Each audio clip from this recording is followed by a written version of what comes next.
హరి ఓం. పరమేశ్వర స్వరూపైన సభకి నమస్కారం. యథార్థమునకు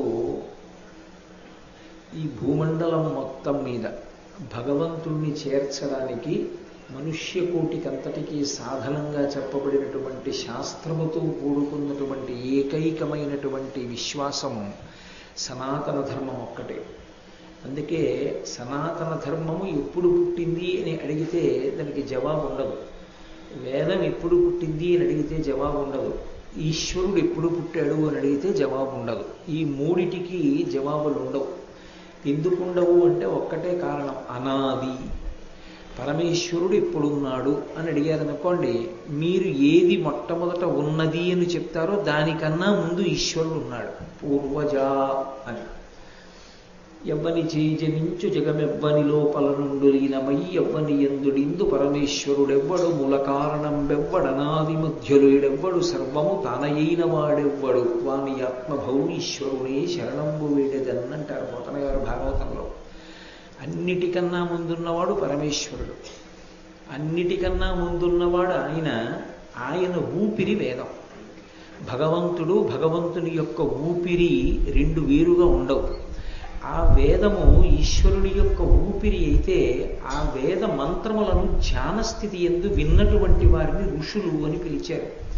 ఆ ఋషులు ధ్యానమునందు విన్నారు. అంతరిక్షమునందు పరివ్యాప్తమై ఉన్నటువంటి పరమేశ్వర వాక్కు వారికి వినపడింది. మనం ఇంట్లో ఒక రేడియోయో లేకపోతే ఓ టీవీయో పెట్టుకుంటే ఎక్కడో ప్రసారం చేసినటువంటి విషయాల్ని ఆ టీవీ సెట్ ఎలా గ్రహించి మనకి కనపడేటట్టు వినపడేటట్టు చేస్తుందో అలా భగవంతుని చేత ప్రతిపాదింపబడినటువంటి వేదమంత్రములను ఋషులు ధ్యానమునందు విన్నారు. విని వారు దాన్ని స్వరముతో చెప్పి తన శిష్యునికి ఉపదేశం చేశారు. అందుకే దానికి శృతి అని పేరు. చెవి ఆధారంగా కొనసాగింది. అంతేకాని పుస్తకంలో చూసి చదువుకోరు. వేదం గురుముఖత చదువుకుంటారు. అలా చదువుకుంటారు కాబట్టి దానికి శృతి అని పేరు. అటువంటి శృతి ఏదైతే ఉందో ఆ శృతి భగవంతుడు ఎప్పుడున్నాడో అప్పుడే అది కూడా ఉంది. భగవంతుని చేత చెప్పబడినటువంటి వేదము ప్రమాణముగా స్వీకరించి భగవంతుణ్ణి చేరుకోవడానికి మార్గముగా స్వీకరించి ధరించేటటువంటి జనులతో కూడుకున్నటువంటి ఈ విశ్వాసమునకు పేరు ఉండవలసినటువంటి అవసరం ఒకనాడు ఉండేది కాదు. ఎందుచేత అది తప్ప ఇంకొకటి ఉంటే పేరు పెట్టి పిలవాలి దీన్ని గుర్తుపట్టడానికి. అది తప్ప ఇంకొకటి లేనప్పుడు దానికి పేరు ఎందుకు? అందుకే దాన్ని ఎవరు పేరు పెట్టి పిలవలేదు. హిందూ మతము అని ఒక పేరుంది కదేంది అంటారు. హిందూ మతము అన్న పేరు నిజానికి మనం పెట్టుకున్నది కాదు, ఋషిప్రోక్తము కాదు. పాశ్చాత్యులు ఏదో సింధూ నదిని దాటి ఈవలికి వచ్చినప్పుడు సింధూ నదీ పరివాహక ప్రాంతము నుండి ప్రారంభమైనటువంటి ఈ ధర్మము కనుక దీనికి హిందూ అని ఒక పేరు ఉంచారు. అగ్ని ఆరాధనము కలిగినటువంటిది కనుక హిందూ అని ఒక పేరు ఉంచారు. కానీ యథార్థంగా మాట్లాడితే అసలు పేరు లేదు ఈ ధర్మానికి. అందుకే సనాతనము ఎంతటి ప్రాచీనమో ఎవరికి తెలియదు. దీనికి ఒకరితో పుట్టినది కాదు, ఒకరి మతిలోంచి వచ్చింది కాదు. ఒకరి మనసులోంచి, ఒకరి ఆలోచనలోంచి ఆవిర్భవిస్తే దాన్ని మతము అంటారు. అందుకే ఇది మతము కాదు, ఎవరో ఒకరి మనసులోంచి ఒకరి ఆలోచనలోంచి వచ్చింది కాదు, సనాతనమైన ధర్మము. ఈశ్వరుడే మళ్ళీ జీవులు తన్ని చేరుకోవడం కోసం మార్గాన్ని సుగమం చేసి చెప్పినటువంటి వేదమును ప్రమాణముగా స్వీకరించినటువంటి ధర్మము కనుక దీనికి సనాతన ధర్మమని పేరు. ఈ సనాతన ధర్మమునందు ప్రధానముగా రెండు పాయలు ఉంటాయి. ఈ రెండు పాయలుగా ప్రవహిస్తుంది. ఈ రెండు పాయలలో ఈ ప్రవాహంలో లహరి, ఈ ప్రవాహమునందు ఈ మార్గముల యందు బయలుదేరి ఈశ్వరుణ్ణి చేరుతారు. అందులో ఒకదానిని ప్రవృత్తి మార్గము అంటారు, రెండవ దానికి నివృత్తి మార్గము అని పేరు. ప్రవృత్తి మార్గము అన్న మాటకు అర్థం ఏమిటంటే బాహ్యమునందుండేటటువంటి విషయములను చూస్తూ సంసారమునందు ప్రవేశించి భగవంతుడు ఎలా కర్మ చెయ్యమని చెప్పాడో, భక్తితో ఎలా జీవించమని చెప్పాడో అలా జీవిస్తూ భక్తితో కూడినటువంటి కర్మాచరణము చేత అనుగ్రహించినటువంటి పరమేశ్వరుని యొక్క ప్రసాదంగా జ్ఞానములు పొంది ఆ జ్ఞానము వలన ఇక మళ్ళీ పుట్టవలసినటువంటి అవసరాన్ని పోగొట్టుకునేటటువంటి ప్రక్రియకి ప్రవృత్తి మార్గం అని పేరు. అందుకే ప్రవృత్తి మార్గంలో ఆంతరముగా ఈ ఆశ్రమ మార్పు అన్నది ఉంటుంది. మీరు దాన్ని కొంచెం జాగ్రత్తగా పట్టుకోవలసి ఉంటుంది. ఆశ్రమము యొక్క మార్పు అంటే మొట్టమొదట బ్రహ్మచర్యము, బ్రహ్మచర్యము నుండి గృహస్థాశ్రమము, గృహస్థాశ్రమము నుండి వానప్రస్థము, వానప్రస్థము నుండి సన్యాసం. ఇందులో ఏ ఆశ్రమము సుఖదాయకమైనది అని ప్రశ్న వేశారనుకోండి, అసలు ఏ ఆశ్రమము కూడా యథార్థములకు సుఖదాయకము కాదు. సుఖము కొరకు ఆశ్రమంలో ప్రవేశించడం అన్నది ఉండదు. ఒక దుఃఖాన్ని పోగొట్టుకోవడానికి వేరొక దుఃఖాన్ని పొందడానికి ఆశ్రమం మారాడు అని పిలుస్తారు. అందుకే ఒకడు వివాహం చేసుకుంటున్నాను అని శుభలేఖ పట్టుకొచ్చి ఇచ్చాడు అనుకోండి, ఆయన వేరొక దుఃఖంలోకి ప్రవేశిస్తున్నాడని గుర్తు. అదేమిటండి మీరు అలా అంటారు, కొంచెం అన్యాయంగా మాట్లాడుతున్నారేమో ఆలోచించండి అని అనుకోకండి. నేను యథార్థం చెప్తున్నాను. మీకు తేలికగా అర్థం అవ్వాలంటే నేను ఒక ఉపమానం చెప్తాను, మీరు పట్టుకుంటారు. నాకు చాలా కడుపు నొప్పిగా ఉందనుకోండి, అది దుఃఖమా కాదా, బాధ కాదా? చాలా కడుపు నొప్పిగా ఉంది. ఇప్పుడు ఆ కడుపు నొప్పి తగ్గడానికి నేను ఆముదం తాగాను. ఆముదం తాగడం ఏం సంతోషంగా ఉంటుందా? అదేం కొబ్బరి నీళ్ళే, ఏం సంతోషంగా ఉండదు. అయినా బలవంతంగా ఆముదం తాగాను. ఆముదం తాగడం ఎందుకు అంటే ఈ దుఃఖాన్ని అనుభవించడం ఎందుకంటే కడుపు నొప్పి అన్న దుఃఖం పోవడానికి. బ్రహ్మచర్యము, గృహస్థాశ్రమము, వానప్రస్థము, సన్యాసము అనబడేటటువంటి 4 దుఃఖములతో కూడిన ఆశ్రమాలను ఎందుకు పట్టుకుంటాడంటే శాశ్వత దుఃఖాన్ని పోగొట్టుకోవడం. ఏమిటి శాశ్వత దుఃఖం? ఇంద్రియముల యొక్క పటాటోపము చేత కలిగినటువంటి అజ్ఞానం. ఆ అజ్ఞానము నుండి బయటపడాలి అంటే ఈ ఆశ్రమాల్లో మార్పు పొందాలి. ఈ దుఃఖాన్ని అనుభవిస్తూ ఆముదంతాకి కడుపు నొప్పి పోగొట్టుకున్నట్టు ఈ ఆశ్రమంలోకి ప్రవేశించి ధర్మాన్ని పట్టుకుని ఈశ్వరుణ్ణి చేరుకోవాలి. అందుకే ఆశ్రమాన్ని పండించుకున్నాడండి ఆయన అంటారు. ఆయన గృహస్థాశ్రమంలో పండాడండి అంటారు. ఏ ఆశ్రమంలో నువ్వు ఎందుకు ప్రవేశించావన్న ప్రయోజనం తెలుసుకోకుండా చాలా బాగుందండి, సంతోషంగా ఉందండి అన్నవాడికి అసలు దాని ప్రయోజనం అర్థం కాలేదు అని గుర్తు. కాబట్టి ప్రవృత్తి మార్గమునందు కర్మాచరణం ఉంటుంది. పుణ్యకర్మలు చేస్తూ ఉంటాడు, భగవంతుడు చెప్పినట్లుగా ప్రవర్తిస్తూ ఉంటాడు. భగవంతుడు ఏది చెయ్యొద్దన్నాడో దానికి నిషిద్ధ కర్మ అని పేరు. భగవంతుడు చెయ్యొద్దు అన్నదాన్ని చెయ్యకుండా ఉండడమే గొప్ప భక్తి. భగవంతుడు చెయ్యమన్నది చెయ్యడం కన్నా భగవంతుడు చెయ్యొద్దన్నది చెయ్యకుండా ఉండడంలోనే నిజమైన భక్తి ఉన్నది. మీరు బాగా ఈ విషయాన్ని గ్రహించవలసి ఉంటుంది. చెయ్యమన్న పని చెయ్యడంలో మనకి సంతోషం ఉంటుంది కాబట్టి కొన్ని చేస్తాం. పొద్దున్నే లేచో దీపం పెట్టండి, మీకేమీ ఇబ్బందులు రాకుండా ఉంటాయి అని నేను మాట అన్నాను అనుకోండి. ఎందుకు వచ్చిన గొడవ? ఆయన ఉన్నాడా లేడా పక్కన పెట్టి, అది పుట్ట పాము ఉందో లేదో దూరంగా పోతే గొడవ వెళ్ళిపోయి ఎందుకు ఇప్పుడు దాని మించి ఎక్కమని ఎవడు చెప్పాడు? ఈశ్వరుడు ఉన్నాడా లేడా పక్కన పెట్టు, ఓ దీపం పెట్టేస్తే గొడవ వెళ్ళిపోయింది, అందుకు పెట్టేస్తాడు. కాబట్టి ఇప్పుడు ఈశ్వరుడికి దీపం పెట్టడం పరమభక్తి పండిపోయి పెట్టాడని చెప్పడానికి ఏమీ విశ్వాసం ఉండదు. కానీ తనకి సుఖం కలుగుతుంది, సంతోషం కలుగుతుందో దీపం పెట్టాడు. భగవంతుడు అన్నాడు, ప్రదోష వేళలో అసుర సంధ్య వేళలో సూర్యాస్తమయం అవుతుంటే నిద్రపోకూడదు, సూర్యోదయం అవుతున్నప్పుడు నేను నిద్రపోకూడదు. సూర్యోదయాత్ పూర్వము నిద్ర లేచిపోవాలి, సూర్యాస్తమయ సమయంలో నిద్రపోకూడదు అన్నాడు.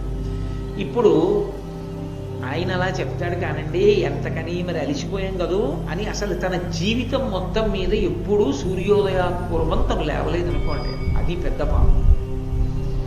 భగవంతుడు ఏది చెయ్యొద్దురా అన్నాడో అది చేయకుండా ఉండడానికి భక్తి ఉండాలి. అది చాలా కష్టం. ఈశ్వరుడు అలా పడుకోవద్దు అన్నాడు కాబట్టి నేను పడుకోను, వేదం అలా చెప్పింది. అందుకని భగవంతుడు చెప్పాడు కాబట్టి చెయ్యకూడనిది చెయ్యను. చెయ్యకూడనిది చెయ్యడంలో ఒక ఆకర్షణ ఉంటుంది, ఒక సంతోషం, ఒక సుఖం ఏదో ఉంటుంది. అది చెయ్యకుండా ఉండాలి అంటే భగవంతుని మీద భక్తి తీవ్రంగా ఉండాలి. ఉంటే కానీ ఇది మానడం, తన సంతోషాన్ని త్యాగం చేయడు. నిషిద్ధ కర్మ భంజనం విహిత కర్మ ఆచరణము కన్నా కూడా క్లేశముతో కూడుకుని ఉంటుంది. అందుకే భక్తి పండినవాడు తప్ప నిషిద్ధ కర్మని చెయ్యకుండా ఉండలేడు.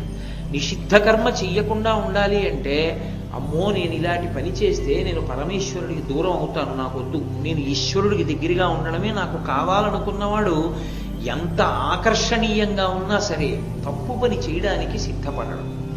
కాబట్టి ప్రవృత్తి మార్గము అన్న మాటకు అర్థం ఏమిటంటే భగవంతుడు ఏ పనులు చేయమన్నాడో అవి చేయడం, భగవంతుడు ఏవి చెయ్యొద్దన్నాడో మానేయడం. చెయ్యమని ఎక్కడ చెప్పాడు, చెయ్యొద్దని ఎక్కడ చెప్పాడు? వేదంలో చెప్పాడు. వేదంలో ఏవి చెయ్యమని చెప్పాడో అవి చెయ్యడం. అందుకే శంకరాచార్యులు వారు అవతార పరిసమాప్తి చేస్తుంటే శిష్యులందరూ వచ్చి అడిగారు, మీరు ఇచ్చినటువంటి వాంగ్మయం సముద్రం అంతుంది, మాకు సులభంగా ఆచరించడానికి వీలుగా ముఖ్యమైన విషయాలు చెప్పండి అన్నారు. ఆయన చెప్పిన మొట్టమొదటి మాట ఏమిటంటే వేదో నిత్యమధీయతాం తదుదితం కర్మస్వనుష్ఠీయతాం, దశశ్లోకి. అందులో ప్రతిరోజు వేదాన్ని చదువుకోండి. మీకు వేదం రాకపోతే వేదం చదివేటప్పుడు వినండి. వేదము ఎలా చెప్పిందో అలాగే బ్రతకండి. వేదము చెప్పనట్లుగా మాత్రం బతికే ప్రయత్నం చేయకండి అన్నారు. కాబట్టి ఇప్పుడు పుణ్యకర్మ చేస్తున్నాడంటే భగవంతుడు చెప్పినట్లు నడుస్తున్నాడు. ఈ నడవడం మళ్ళీ రెండు కింద విడిపోతుంది దీని ఫలితం. ఒకటి, మీరు మహాభారతంలో విన్నారు, భగవంతుడు చెప్పినట్టుగా నడిచి ఈశ్వర మీరు చెప్పినట్టు నడిచానండి, నేను ప్రతిరోజు ఆవు పాలతో పరమశివుడికి అభిషేకం చేస్తున్నాను కాబట్టి నాకు ఫలితం కావాలి అన్నాను అనుకోండి, ఈశ్వరుడు ఏమంటో తప్పకుండా ఇస్తాను, పుచ్చుకో, ఏదో కొంత ఫలితాన్ని ఇస్తాడు.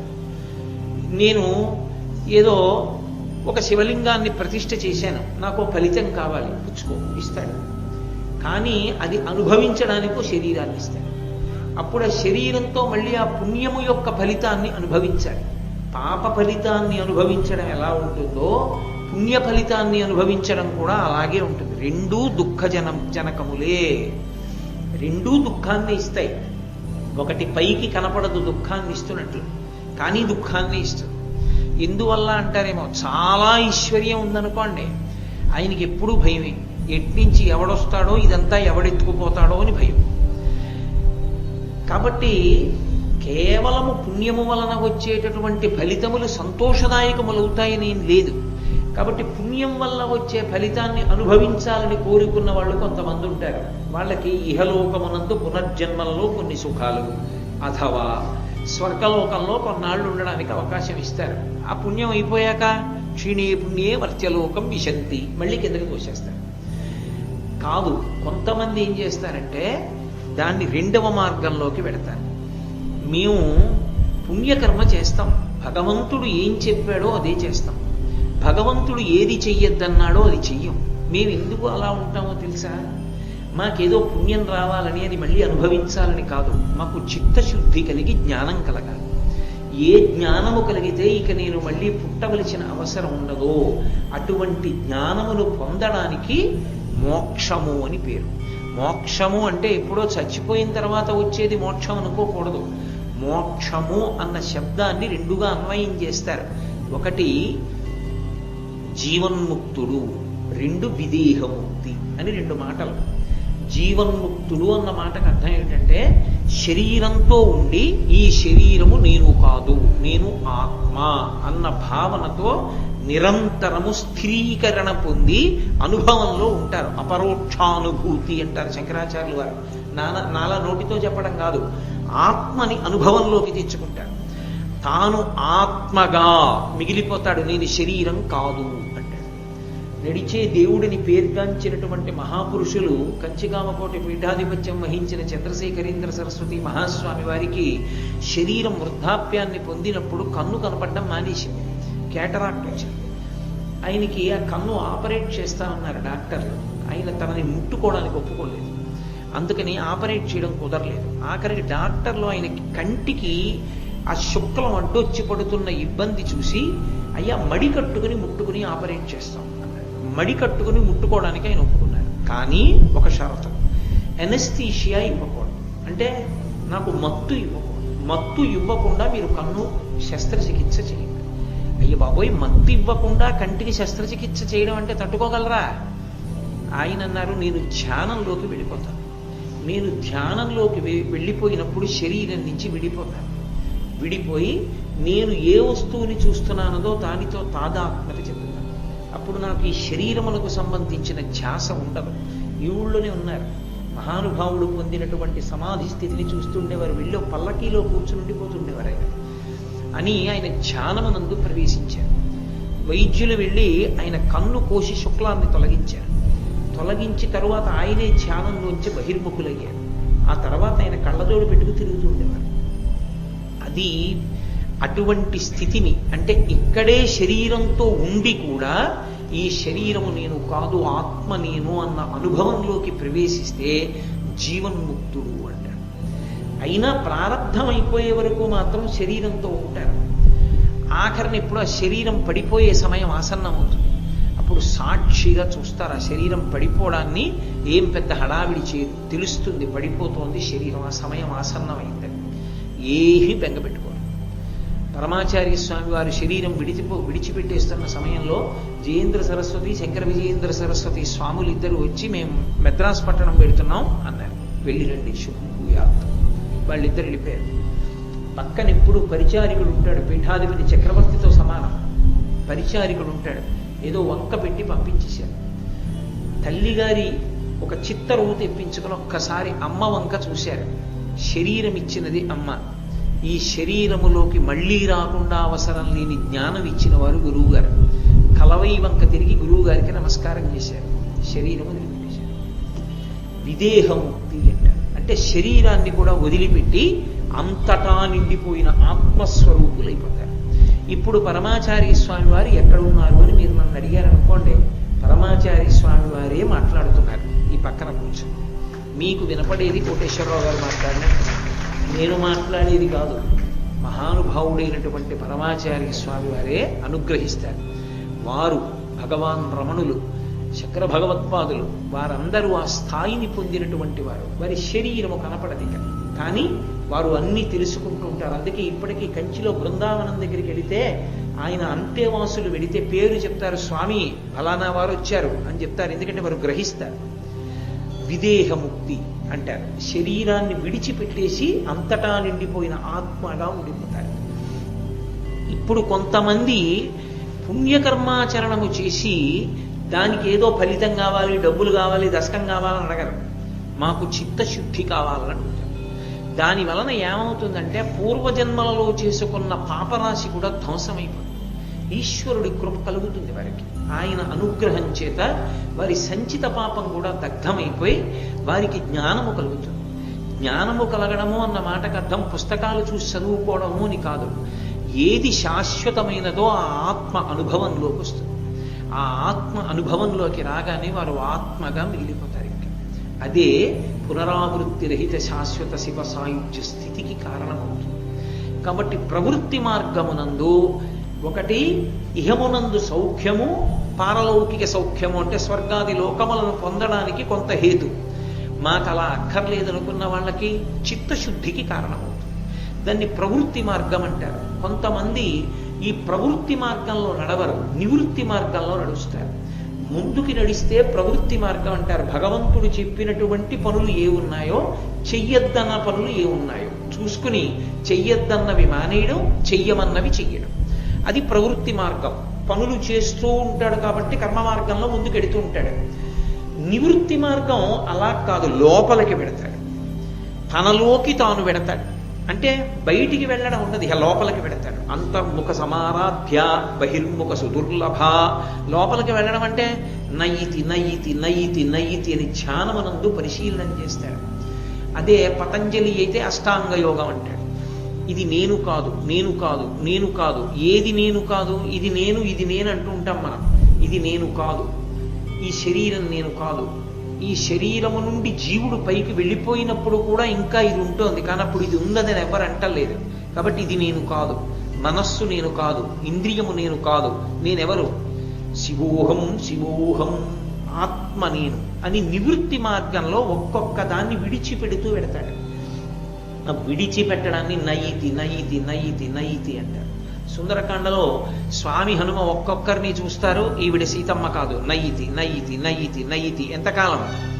అసలు ఆత్మ అనుభవంలోకి రాగానే కన్నుల వెంట నీళ్లు కారిపోయి ఆనందంలో నిలబడిపోతాడు. అందుకే బాష్ప పర్యాకులీక్షణ, సీతమ్మ తల్లి కనపడినప్పుడు కన్నుల వెంట ధారలు కారిపోతూ ఉండిపోయాడు. అందుకే సుందరకాండ పారాయణ కాండ, యోగికి ఆత్మ అనుభవంలోకి వచ్చిన కాండ. కాబట్టి ప్రవృత్తి మార్గము, నివృత్తి మార్గము ఇవి వేదము చేత ప్రతిపాదింపబడినటువంటి మాటలలో అత్యంత సారవంతమైన విషయములై ఉంటాయి ఈ ప్రవృత్తి నివృత్తి మార్గములు. ఇవి ద్వాపర యుగం చిట్ట చివరికి వచ్చేటప్పటికీ పెద్ద వైక్లభ్యాన్ని పొందాయి. కృష్ణ పరమాత్మ ఉన్నారు. కృష్ణ పరమాత్మ ద్వాపర యుగం చివరిలో అవతార పరిసమాప్తి చేశారు. పరిపూర్ణావతారమైనటువంటి కృష్ణ భగవానుడు ఈ లోకంలో తన అవతార కాలమునందు ధర్మ సంస్థాపన కొరకు ఎంత ప్రయత్నం చేశాడు. మహానుభావుడు ఉద్యోగ పర్వం మీరు వింటారు. ఉద్యోగ పర్వంలో రాయబారం కూడా నిర్వహించాడు. ఆయనకి అన్నీ తెలిసి, యుద్ధం జరిగి తీరుతుందని ఆయనకి తెలుసు. తెలిసి కూడా రాయబారాన్ని నిర్వహించాడు. ఇంత ప్రయత్నం చేసి రాక్షస సంహారం చేసి భూభారం తగ్గించి ఇన్ని చెయ్యడంలో ఆయనకి జ్ఞాన మార్గాన్ని బోధ చేయడానికి, ఒక ఆచార్యుడిగా నిలబడడానికి అంత సమయం కలిసి రాలేదు. మిగిలిన విషయాలకే ఆయనకి సమయం సరిపోయింది. కానీ ఆయన ఈ లోకానికి ప్రస్థానత్రయంలో ఒకటైనటువంటి భగవద్గీతనిచ్చాడు. ఆ భగవద్గీతని ఇస్తూ భగవద్గీత, ఉద్ధవగీత అని 2 గీతల్ని ఇచ్చాడు. అనుగీత అని ఒక సమయంలో మళ్ళీ గీతని మాట్లాడాడు. అది అనుగీత. కాబట్టి గీతల్ని అన్ని రకాలుగా మాట్లాడాడు. అందులో భగవద్గీతలో కృష్ణ భగవానుడు ఒక మాట అన్నాడు. యదా యదా హి ధర్మస్య గ్లానిర్భవతి భారత అభ్యుత్థానమధర్మస్య తదాత్మానం సృజామ్యహం అన్నాడు. ఎప్పుడెప్పుడు ధర్మమునకు హాని కలుగుతుందో, ఎప్పుడెప్పుడు ధర్మము చెనకబడుతుందో అప్పుడప్పుడు ధర్మాన్ని నిలబెట్టడానికి మళ్ళీ నేను అవతారం తీసుకుంటాను. అవతారము అన్న మాటకు అర్థం మళ్ళీ భూమి మీదకి రావడం. ఈ మాంసనేత్రం చేత చూడడానికి వీలైనటువంటి రూపాన్ని పొందడం. ఇప్పుడు నేను అలా వస్తాను ప్రతి యుగంలో అని ప్రతిజ్ఞ చేస్తూ ఆయన ఒక మాట అన్నాడు. పరిత్రాణాయ సాధూనాం వినాశాయ చ దుష్కృతాం ధర్మ సంస్థాపనార్థాయ సంభవామి యుగే యుగే. నేను రావడానికి కొన్ని కారణాలు ఉన్నాయి. ఆ కారణాల వల్ల వస్తాను. ఏమిటి ఆ కారణాలు? పరమ భాగవతోత్తములైనటువంటి వారు భగవంతుణ్ణి ఒక రూపంతో నేను చూడకుండా ఉండలేనని కోరుకుని పరితపిస్తే వారి యొక్క కోరిక తీర్చడానికి వారు మాంసనేత్రముతో చూడడానికి వీలైనటువంటి ఒక భౌతికమైన ఆకృతిని పొంది ఈ భూమి మీద తిరుగుతారు. లేకపోతే ఈశ్వరుడు సర్వవ్యాపకుడు, అంతటా ఉంటాడు. మాంసనేత్రమునకు గోచరము కాడు. పాలలోనే ఉన్న నెయ్యి ఎలా కనపడదో అలా విశ్వమునందు పరివ్యాప్తమై ఉన్నటువంటి విష్ణువు కనపడడు. హరిమయము విశ్వమంతయు హరి విష్ణుమయుండు హరి విశ్వమయుండు హరిమయము కాని ద్రవ్యము పరమాణువు లేదు వంశపావన వింటే అంటారు శుకాచార్యుల వారు పరీక్షితుతో. అసలు ఈ విశ్వం అనబడేదంతా విష్ణువే. అంతా ఆయనే నిండి ఉంటాడు. అంతర్బహిశ్చ తత్సర్వం వ్యాప్య నారాయణ స్థిత. లోపల బయట ఉన్నది ఆయన ఒక్కడే. కానీ ఆయన కనపడడు. మాయ వలన నామరూపాత్మకమైనటువంటి జగత్ కనపడుతుంటుంది. ఇలా కనపడి ఉన్నప్పుడు పరమభక్తితో నేను అంతటా నిండిపోయిన పరమాత్మని చూడలేను కనుక నా కంటితో చూడడానికి వీలుగా నాకు ఈ రూపంలో కనపడాలి భగవంతుడని కోరుకున్న భక్తుడి కోరిక తీర్చడానికి ఎలా కోరుకున్నాడో అలా కనపడతాడు తప్ప అది ఆయన రూపం కాదు. భక్తుడి కోరిక కోసం వస్తాడు. ఒక ఆయన నాకు గుర్రంలా కనపడన్నాడు, వస్తాడు. నాకు పందిలా కనపడన్నాడు, వస్తాడు. నాకు ఏనుగులా కనపడ, వస్తాడు. నాకు దీపంలా కనపడు, వస్తాడు. నాకు మనుష్యునిలా కనపడు, వస్తాడు. ఎలా భక్తుడు కోరుకున్నాడో అలాగే వస్తాడు. అందుకని మొట్టమొదటి కారణం అది. వినాశాయచ దుష్కృతాం.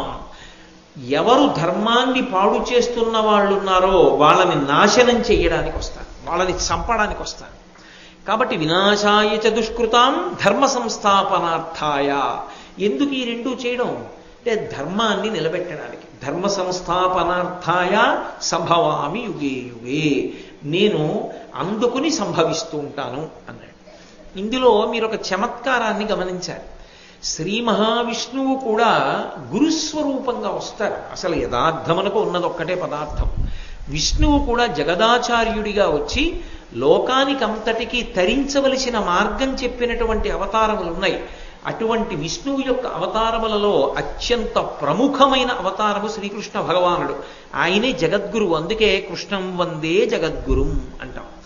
అలాగే దత్తాత్రేయ స్వామి వారు విష్ణువు యొక్క అవతారం, జగద్గురువు. అలాగే హంసావతారం విష్ణువు యొక్క అవతారం, జగద్గురువు. అలాగే హయగ్రీవుడు జ్ఞానానందమయం దేవం నిర్మల స్ఫటికాకృతిం ఆధారం సర్వ విద్యానాం హయగ్రీవం ఉపాస్మహే అని. ఆ హయగ్రీవుడే అగస్త్యుడికి లలితా సహస్రనామ స్తోత్రాన్ని ఉపదేశం చేశాడు. హయగ్రీవుడు విష్ణువు యొక్క జ్ఞానావతారం, అంటే గురువుగా వచ్చినటువంటి అవతారం.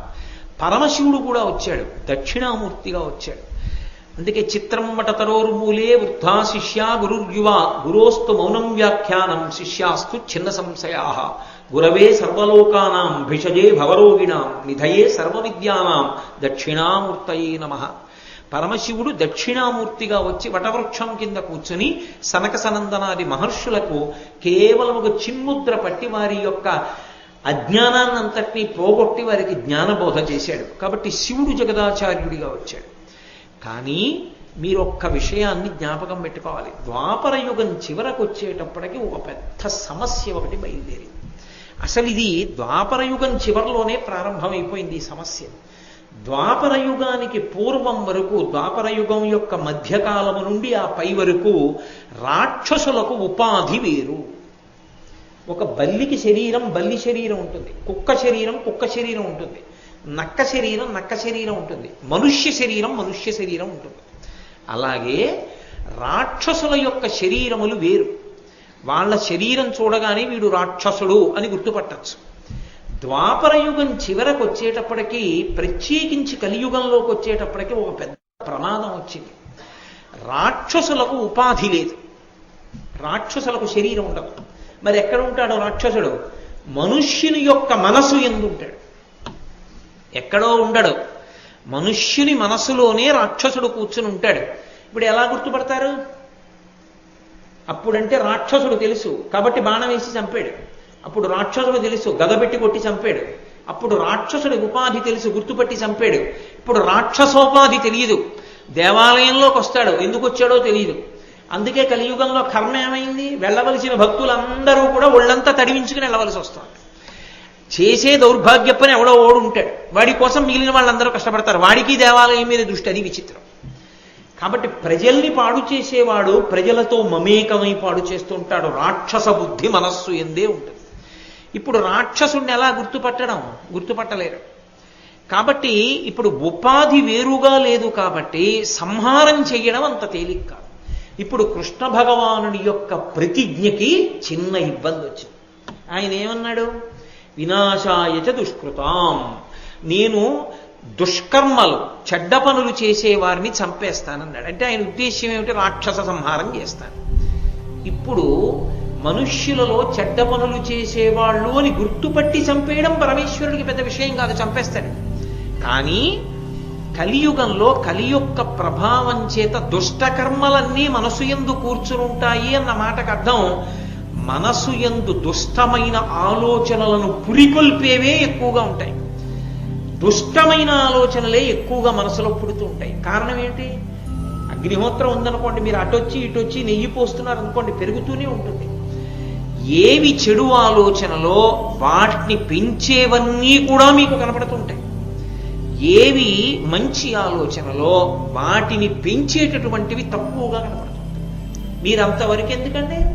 అలా రహదారి మీదకి వెళ్ళండి, మీరు కన్నెత్తి ఇలా ఎట్టు చూడండి, మనసుని శాంతపరిచేవి కనపడతాయా? మనసుని ఉద్వేగపరిచేవి కనపడతాయా? ఓ పుస్తకం తీయండి, ఎన్ని మంచి పుస్తకాలు ఇవాళ లోకంలో లభ్యం అవుతున్నాయి. మీరు ఏది చదవదామని ప్రయత్నం చేయండి. ఓ దినపత్రిక తీయండి, మీ మనసుకి ఉద్వేగం కల్పించేవి ఎక్కువ ఉంటాయా? మీ మనసుని శాంతంగా ఉంచేట్టు చేసేవి ఎక్కువ ఉంటాయా? మీరు ఒక టీవీ ఛానల్ ఒక చూడండి, ఒక రోజు మొత్తం మీద మీ మనసుని శాంతిగా ఉంచే కార్యక్రమాలు ఎన్ని ప్రసారం అవుతాయి? మీ మనసుని ఉద్వేగపరిచే కార్యక్రమాలు ఎన్ని ప్రసారం అవుతాయి? ఉద్వేగపరిచే సాధనాలు బయట అన్ని ఉన్నప్పుడు, ఉద్వేగపడడం మనసు యొక్క లక్షణం అయినప్పుడు, నెయ్యి పోస్తే బాగా మంట లేవడం అగ్నిహోత్రానికి లక్షణం అయితే, మనసులన్నీ ఉద్వేగమునకు కారణములవుతాయి. మనసు యందు రాక్షసుడు ఉన్నాడు అన్న మాటకు అర్థం ఏమిటో తెలుసా? సంకల్ప స్థితి యందు ఉంటాడు. ఎప్పుడు బయటికి వస్తాడో తెలియదు.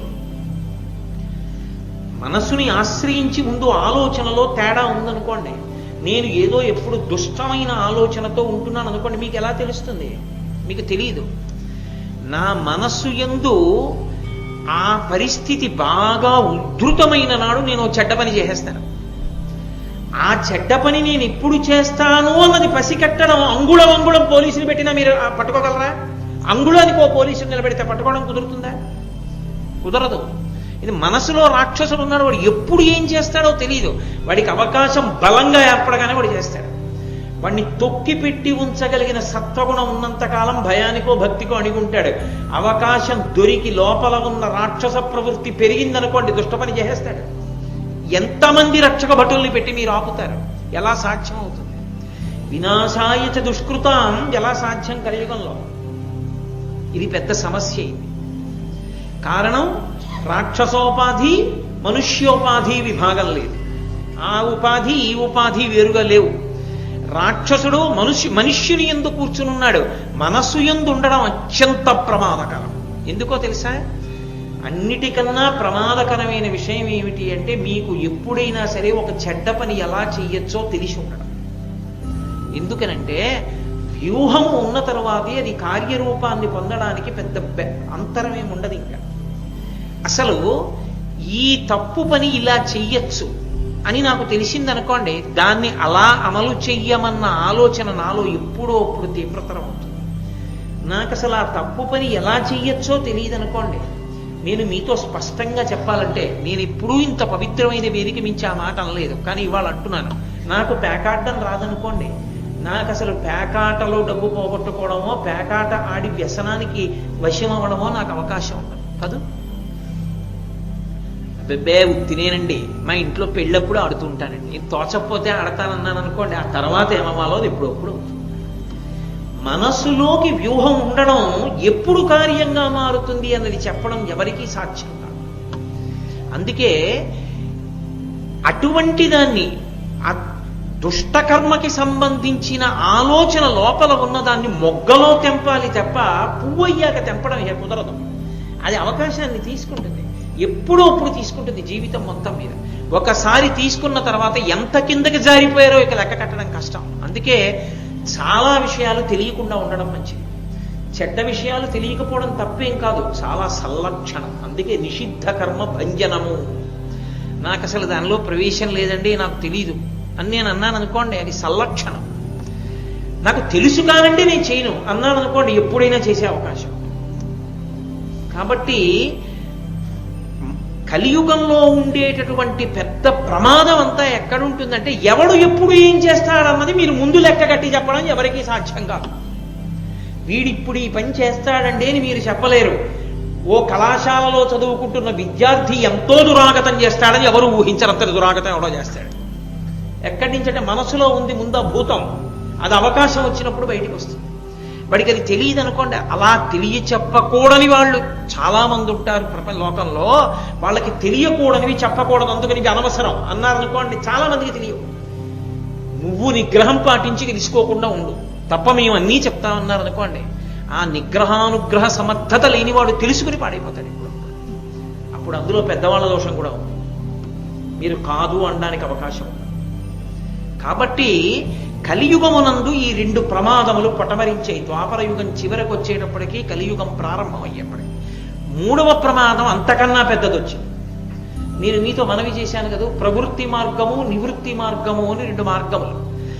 ఈ రెండు మార్గాలలోనూ ప్రవేశించి వేదంలో ఉన్న విషయాన్నే చెప్తున్నట్టుగా ఉంటాయి.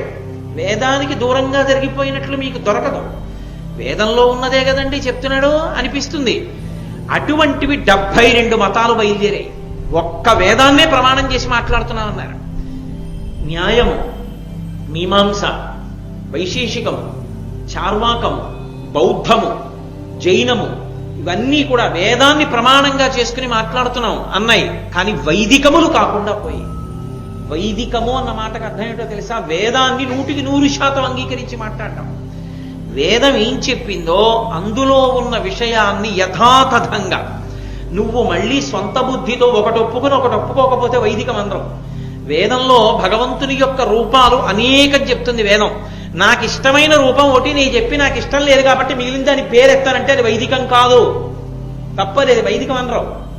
నువ్వు వేదాన్ని పూర్తిగా అంగీకరించలేదు. వేదంలో ఏవి చెప్పబడ్డాయో అవన్నీ నువ్వు అంగీకరించగలిగితే వైదికం కాదు. వైదికము కాదప్పుడు. వేదంలో కొంత భాగాన్ని అంగీకరించావు, అప్పుడు ప్రమాణమును పూర్తిగా అంగీకరించలేదు కాబట్టి నాస్తిక్య బుద్ధి వచ్చిందంట. అది పెద్ద ప్రమాదం వచ్చింది కలియుగంలో. 72 మతములు ప్రబలైనటువంటివి. వీళ్ళందరూ కూడా వేదంలో ఉన్న విషయాన్నే చెప్తున్నాననేవారు.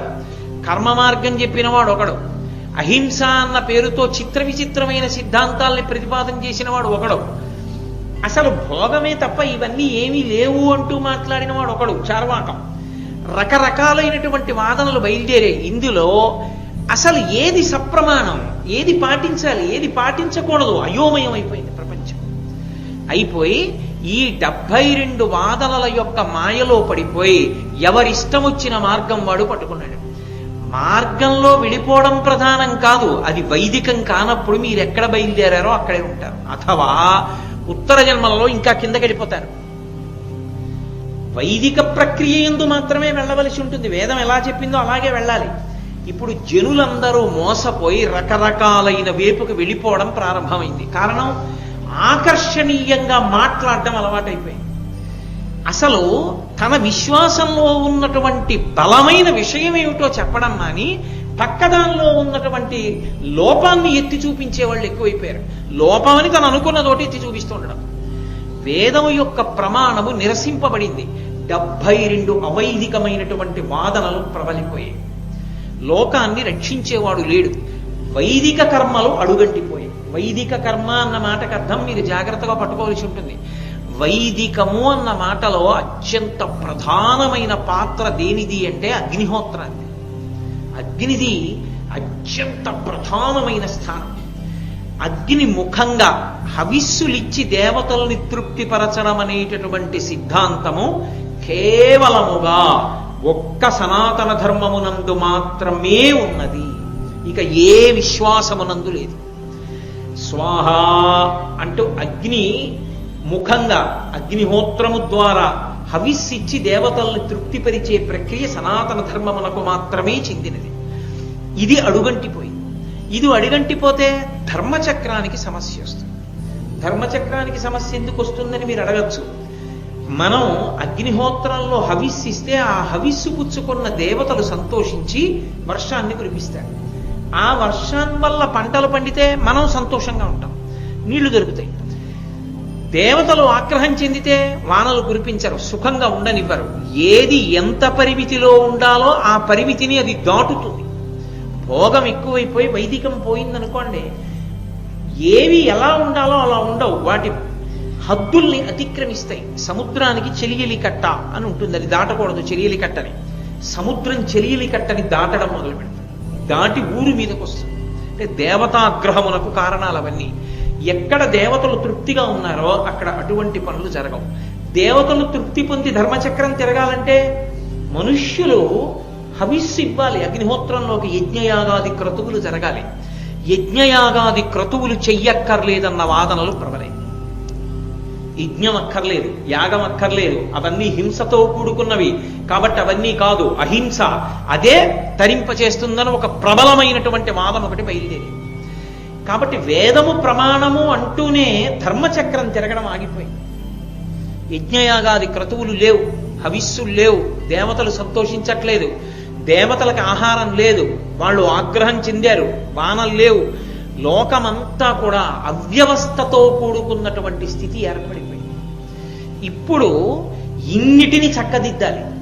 కేవలం ఏదో ఒక రాక్షస సంహారం చేయడానికో దేనికో అవతారం వచ్చేసినట్లుగా వచ్చేస్తానంటే సరిపోదు. ఇన్నిటినీ దిద్దగలిగినటువంటి అవతారం ఒకటి కావాలి. ఇప్పుడు బయలుదేరాల అవతారం. అందుకే దేవతలందరూ బయలుదేరి పరమేశ్వరుడి దగ్గరికి వెళ్ళారు. ఆ పరమశివుడు అవతారంగా రావాలి, వస్తాడు అని వేదం చెప్పింది. వేదమే చెప్పింది ఒకానొకప్పుడు ఇటువంటి పరిస్థితి వస్తుంది, వచ్చినప్పుడు వస్తాడు ఆయన. ఎప్పుడు వస్తుంది? వేదము యొక్క విషయాన్ని సమర్థించేటటువంటి పురాణములు కూడా నిర్ధారించాయి. వేదంలో, యజుర్వేదంలో రుద్రాధ్యాయంలో ఒక మాట ఉంది, నమ కపర్దినీ చ వ్యుక్త కేశాయ చ అని. పరమశివుడు ఒక్కడే కిరీటం పెట్టుకోడు. ఆయన ఎందుకు కిరీటం పెట్టుకోడు అంటే ఆయన బ్రహ్మాండములకు నాయకుడు కాదు కాబట్టి పెట్టుకోడు అని చెప్పకూడదు. ఆయన కిరీటం పెట్టుకోవడానికి వీలైన రీతిలో ఆయన జటాజూటం ఉండదు, అంత పెద్ద జటాజూటంతో ఉంటాడు. వ్యోమవత్వ్యాప్త దేహాయ దక్షిణామూర్తయే నమః, అంత పెద్ద జటాజూటంతో ఉంటాడు. ఆ గంగమ్మ తడిసిపోయి ఉంటుంది లోపల. అరుణజటేశ్వరుడని ఆ తడి జుట్టు ఎర్రగా ఉంటుంది. ఆ పెద్ద జుట్టుముడితో ఉంటాడు. జుట్టుముడితో ఉన్నవాడు శివుడే. యుక్తకేశాయచ, బోడిగుండుతో ఉన్న శివుడు అక్కడున్నాడు. ఎవరా బోడిగుండుతో ఉన్న శివుడు? ఎవరో కాదు, ఆయనే. ఆ పరమశివుడే శంకరాచార్య స్వామి వారిగా వచ్చాడు. శంకరాచార్య స్వామిగా వచ్చిన వాడు శివుడే అని మీరు ఎలా చెప్పగలరు? శివావతారం అని ఎలా నిర్ధారించగలరు? వాయుపురాణం చెప్పింది. వాయుపురాణంలో వ్యాస భగవానుడు చెప్పాడు, చతుర్భి సహశిష్యైస్తూ శంకరో అవతరిష్యతి అని చెప్పాడు. 4 శిష్యులతో కలిసి పరమశివుడు శంకరాచార్యుల వారిగా ఈ భూమండలం మీదకి వస్తాడు. వచ్చి ఇన్ని సమస్యలకి పరిష్కారం ఆయన చూపిస్తాడు. అందుకే మహానుభావుడైనటువంటి పరమశివుడి దగ్గరికి దేవతలందరూ వెళ్ళారు. ఈ అవ్యవస్థనంతటినీ చెప్పారు, శంకర పరిస్థితి ఇలా ఉంది, మీరు జోక్యం చేసుకోవాలి. మీరు జోక్యం చేసుకుని ఇప్పుడు ఈ అవ్యవస్థనంతటినీ చక్కదిద్దాలి, కాబట్టి మీరు రావలసింది అన్నారు. పరమశివుడు అన్నాడు, నేను వస్తాను. నేను రావడానికి ముందరే కొంతమంది బయలుదేరాలి, నాకన్నా వెనక కొంతమంది రావాలి, నాతో కొంతమంది రావాలి. రామావతారం వచ్చినప్పుడు వానరుడుగా దేవతాంశలు ఎలా వచ్చాయో అలా పరమేశ్వరుడు శంకర భగవత్పాదులుగా వస్తున్నప్పుడు మిగిలినటువంటి దేవతాంశలన్నీ కూడా కదిలాయి. మొట్టమొదట బయటికి వెళ్ళిన వాళ్ళు ఎవరు? కుమారస్వామి వెళ్ళాడు. సుబ్రహ్మణ్యేశ్వరుడు ఏ పరమశివుని యొక్క కుమారుడో ఆయన ముందు వెళ్ళాడు. కుమరిల భట్టు అన్న పేరుతో వెళ్ళాడు.